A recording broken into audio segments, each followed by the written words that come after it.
ವೈದ್ಯರ ನಿರ್ಲಕ್ಷ್ಯಕ್ಕೆ ವ್ಯಕ್ತಿ ಬಲಿ. ಸಂಬಂಧಿಕರು ಹಾಗೂ ಸಾರ್ವಜನಿಕರಿಂದ ಆಸ್ಪತ್ರೆ ಮುಂಭಾಗ ಪ್ರತಿಭಟನೆ.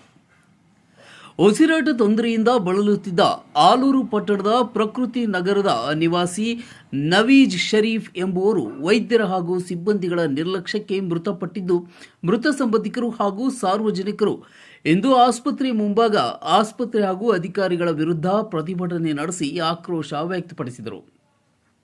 ಆಲೂರು ಪಟ್ಟಣದ ಪ್ರಕೃತಿ ನಗರದ 48 ವರ್ಷದ ನವೀಜ್ ಶರೀಫ್ ಮಂಗಳವಾರ ರಾತ್ರಿ 1 ಗಂಟೆ ಸುಮಾರಿಗೆ ಉಸಿರಾಟ ತೊಂದರೆಯಿಂದ ಎದೆನೋವು ಕಾಣಿಸಿಕೊಂಡಿದೆ. ಈ ಹಿನ್ನೆಲೆಯಲ್ಲಿ ಕುಟುಂಬಸ್ಥರು ತಕ್ಷಣ ಹತ್ತಿರದ ಆಲೂರು ಪಟ್ಟಣದ ಸರ್ಕಾರಿ ಸಾರ್ವಜನಿಕ ಆಸ್ಪತ್ರೆಗೆ ಕರೆದುಕೊಂಡು ಬಂದಿದ್ದಾರೆ. ಆಸ್ಪತ್ರೆಯಲ್ಲಿ ಕಾರ್ಯನಿರ್ವಹಿಸುವ ವೈದ್ಯರು ಹಾಗೂ ಸಿಬ್ಬಂದಿಗಳು ಬಾಗಿಲು ಮುಚ್ಚಿಕೊಂಡು ಮಲಗಿದ್ದಾರೆ.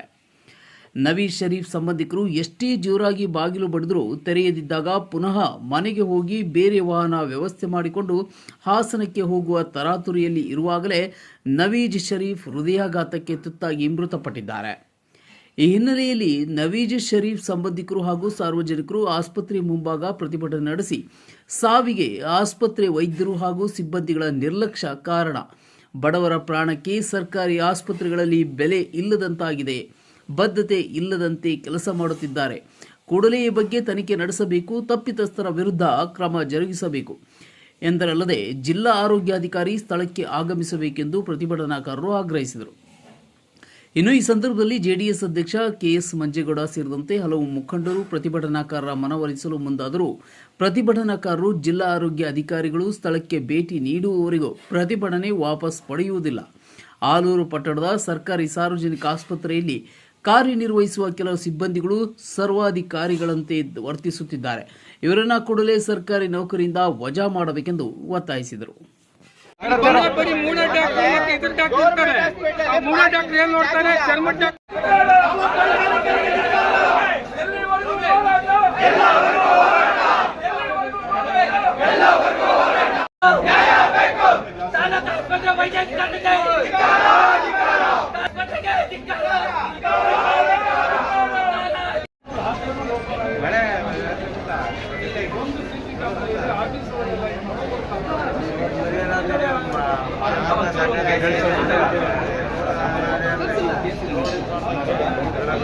ಕಂಪ್ಲೇಂಟ್ ಹೇಳ್ತೀವಿ, ಆಮೇಲೆ ಅವ್ರು ಏನು ಕ್ರಮ ತಗೊಳ್ತಾರೆ ತಗೊಂಡು ನಮ್ಮ ಆಗಿ ಅಷ್ಟೇ ಅವ್ರು ಬರಲಿ.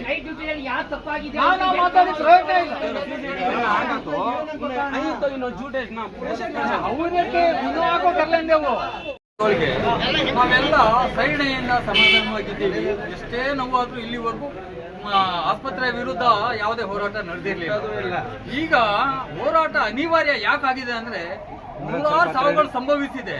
ಇವ್ರು ಮಾಡೋ ಈ ಉಪಚಾರ ಸಾಕಷ್ಟು ತೃಪ್ತಿ ಕೊಡ್ತಾ ಇಲ್ಲ.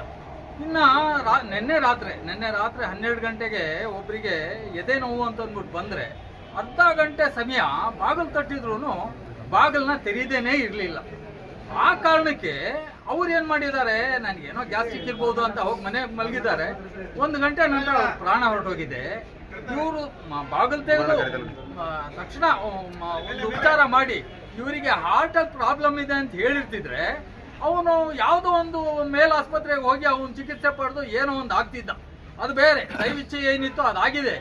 ಆದ್ರೆ ನಾವ್ ಇವತ್ತು ಕೇಳ್ತಿರೋದೇನಂದ್ರೆ ಇಲ್ಲಿವರೆಗೂ ನಾವು ಅನುಭವಿಸಿದ್ವಲ್ಲ, ನಾವು ಇನ್ನು ಮುಂದೆ ಆಗ್ಬಾರ್ದು ಅಂತ ಯಾರು ಇದಕ್ಕೆ ಕಾರಣಕರ್ತರಾಗಿದ್ದಾರೆ ಅವರ ಕೆಲಸನ ರದ್ದು ಮಾಡಿ ಅವರಿಗೆ ಬೇರೆ ನನ್ನಂತೆ ಬಂದು ಸಮಾಜದಲ್ಲಿ ದುಡಿಯಲಿ.